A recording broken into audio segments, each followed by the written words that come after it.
First impressions are really important. Be on time to your audition. I don't know whether you're on time or not, but Barb does, and I really don't hear about that. But you need to be on time. As I said, we hear 250 to 260 auditions in a 5-day period. That means on a Saturday, for example, when we're here from 9 until 3 in the afternoon, you can imagine how many kids we fit in at 6-minute intervals all day, with 2 or 3 15-minute breaks in there and a half an hour for lunch or whatever we take, but it's something like that. That's a lot of people that we hear on a Saturday.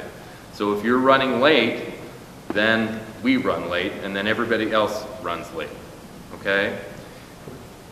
On time does not mean that if you have a 9:30 audition that you walk in up to the desk at 9:30. If you walk in for a 9:30 audition at 9:30, you're late, okay? Being on time means that you get there at least 15 minutes ahead. And that's important because you need warm-up time. You need to have time to warm up in the warm-up room. It's like athletes. You wouldn't walk out on the basketball court, or you wouldn't walk out on walk out to the baseball diamond, or whatever you're going to do, having not run and warmed up and done all of that stuff and taken batting practice and catching and throwing or shooting several baskets and all of that stuff. You wouldn't do it. Don't do it for your audition. You need the time to get your brain back into gear, to get your brain talking to your fingers and your bow, or to your mouth and your fingers, or whatever you're doing. You need time to get your head in the game, especially if you come in after school. If your school day ends at 3 and you have a 3:45 audition, you need time to get with your instrument and warm up, and those 15 minutes can be really important. Also, the warm-up time should not be the first time that you've touched your instrument all day.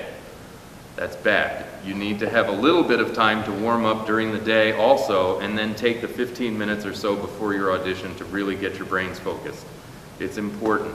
It may not seem like a lot, but it can be the difference between a good audition and a bad audition.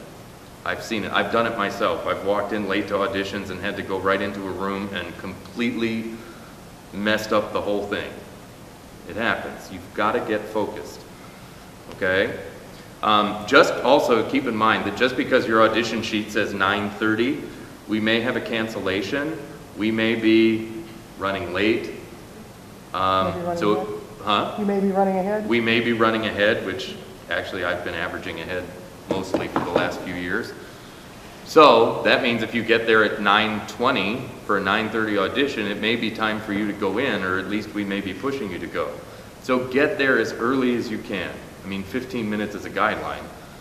20, 25 is okay. You're not going to crowd up the audition room by being there early, and it's not a problem for anybody. Okay? All right. Warm up.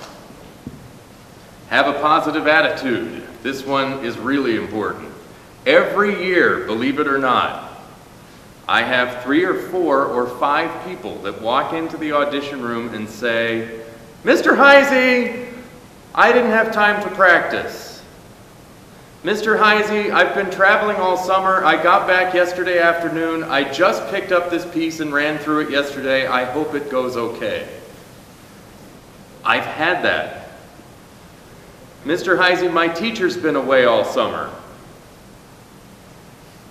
Right then, to be honest, and this may sound harsh, I don't care. That's not what I'm there for. And you've just in some way shot yourself in the foot. Because if you walk in and say that to me, that says, "Mr. Heisey, I don't care about my audition." And while I'm going to be as objective as I possibly can, it kind of clicks my brain, you know, oh well, the kid didn't practice, how great is this going to be?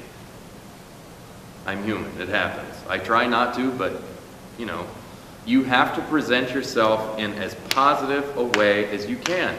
To be honest, I'm probably not going to know whether you practiced or not. If you tell me you didn't, of course I know.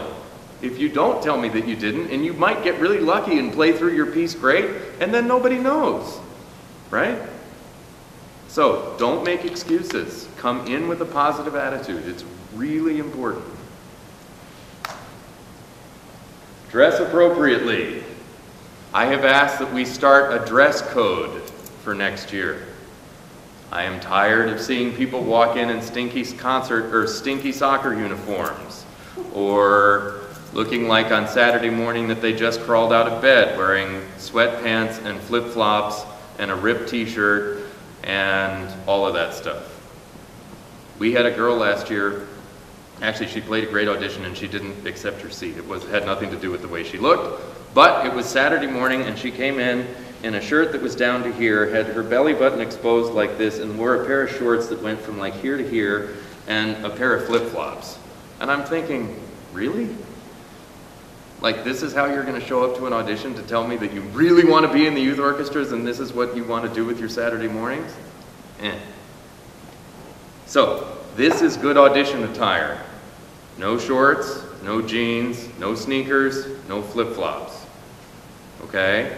And I know that's a change because it hasn't been done before, but really you have to dress for success. And I will tell you that, you know, the score is not affected by, it has nothing to do with the way you look.